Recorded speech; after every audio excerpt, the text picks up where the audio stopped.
สำบายดีเด้อพี่น้องที่ทุกคนทุกท่านบริสร้างมาล่างอันให้ลองดูลูกสร้างเอาขึ้นอีกมันแข็งไงได้เยอะจังได้บ่คือบ่เปิดไฟบ่เนี่ยเราดูสร้างไม่เห็นเองพอเลยมาขึ้นรถเอาน่ะตัวดำลูกก่อนตัวดำน้อยๆนะ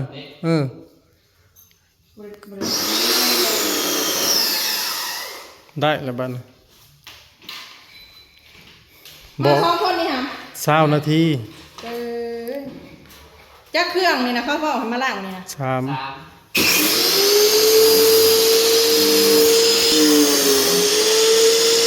เบิ่งเด้อมันเต็มเด้อมันเต็มเด้อคือบ่เอาทางให้เขาเจ้าบ่เอามาไปเอามาแล้ว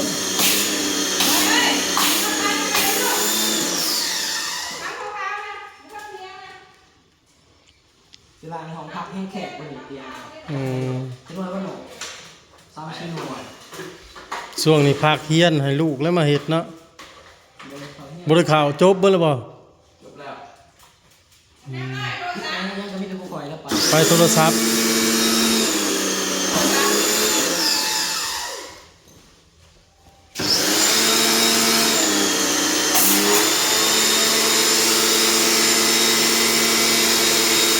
ซัมดีแท็กพี่น้อง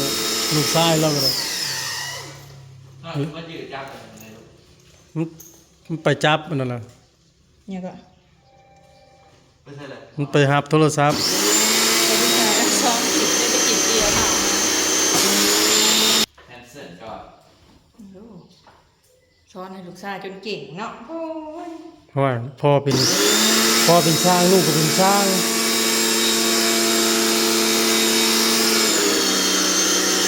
เขาบริปิดไฟเลย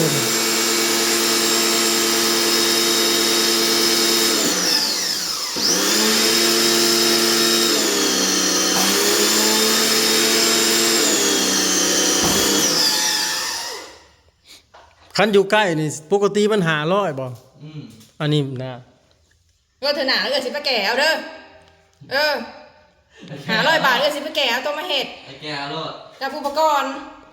เบิ่งแน่น่ะกี่พุ่นน่ะเดี๋ยวเธอหนาก่อนเธอหนาไปแก่เลยเต้แล้วไปแก้ไปส่งบ่ทั้งไปแก้ไปส่งอีกเนาะแพงก็กลัว200 บาทค่ารถมันกลัวได้200ค่าขึ้นค่าลงเนาะเบิ่งแน่น่ะกี่พุ่นนะ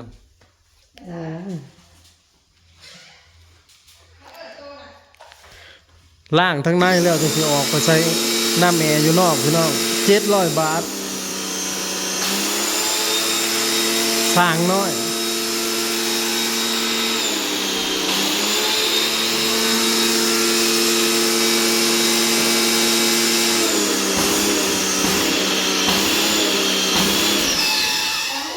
นั่นนี่เนาะเห็ดอันนึง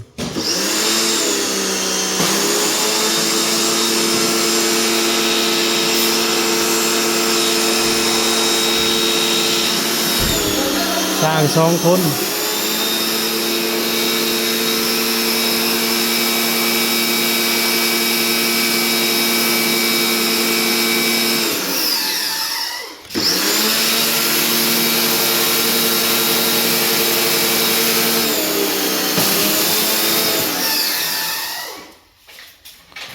มันสิซ่าน้ำล่างอันนี้เนาะใส่น้ำยาสิบ่เฮิงเนาะ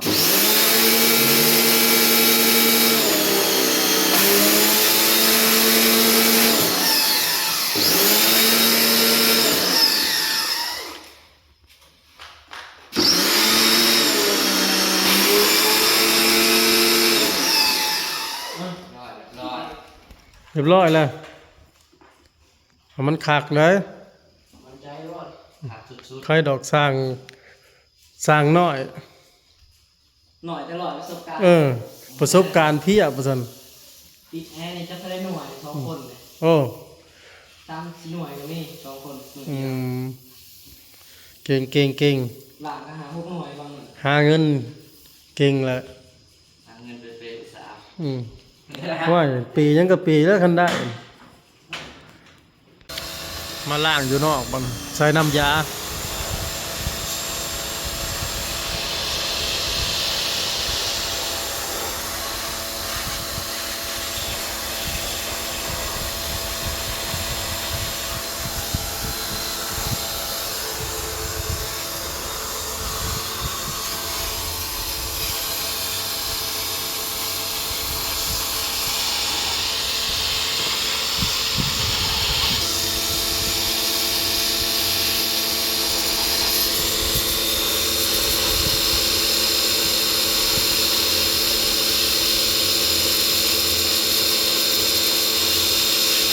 ที่ดินคิดที่เจอ ฮะ มันเป็นขาดที่ดินคิดเลยลมมันบ่ออกได้ทางไหน มันรู้สึกอยู่ว่าบ่เห็นมีลม แล้วเราก็สีแทนที่ดินมันออกเลย แต่เก่าเฮ็ดเอาใส่ไม้น่ะคือลมวึดๆออกมา อันนี้เฮาเอามือขึ้นนั่นนี่ก็บ่เห็นลมเห็นหยัง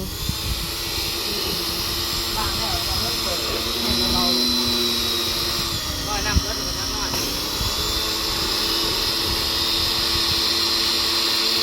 ล่างเลยสิใช้น้ำแม่เนาะ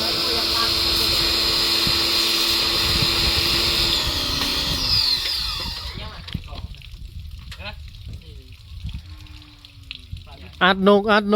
เอาออกนะนกเข้าไปเฮ็ดหังใส่ นกตายหลายเงื่อนเลยมันตายใช่ไหม เขาอัดนกไว้นกเข้าไปเฮ็ดหังมันเอาอันขี้เหงื่อเข้าไปเต็ม มันฆ่าใบผัดแล้ว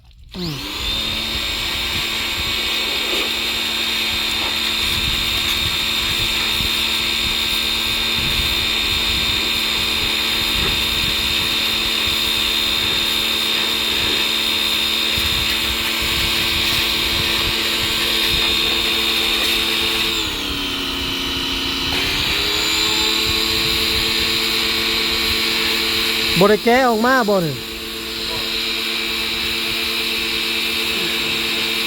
เออ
เอามาล้างรถคักบ่จักได้เนาะได้อันนี้ล้างรถคักบ่จักปรั๊บขึ้นได้บ่นี่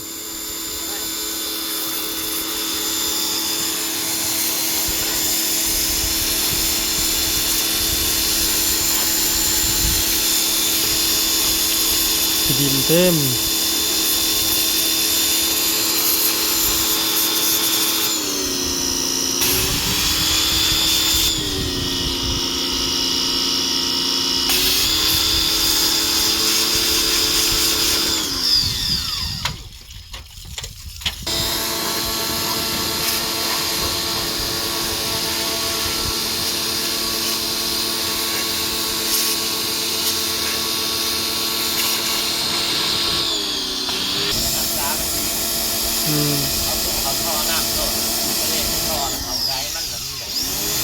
มันมีแต่เห็ดแบบนี้เนาะ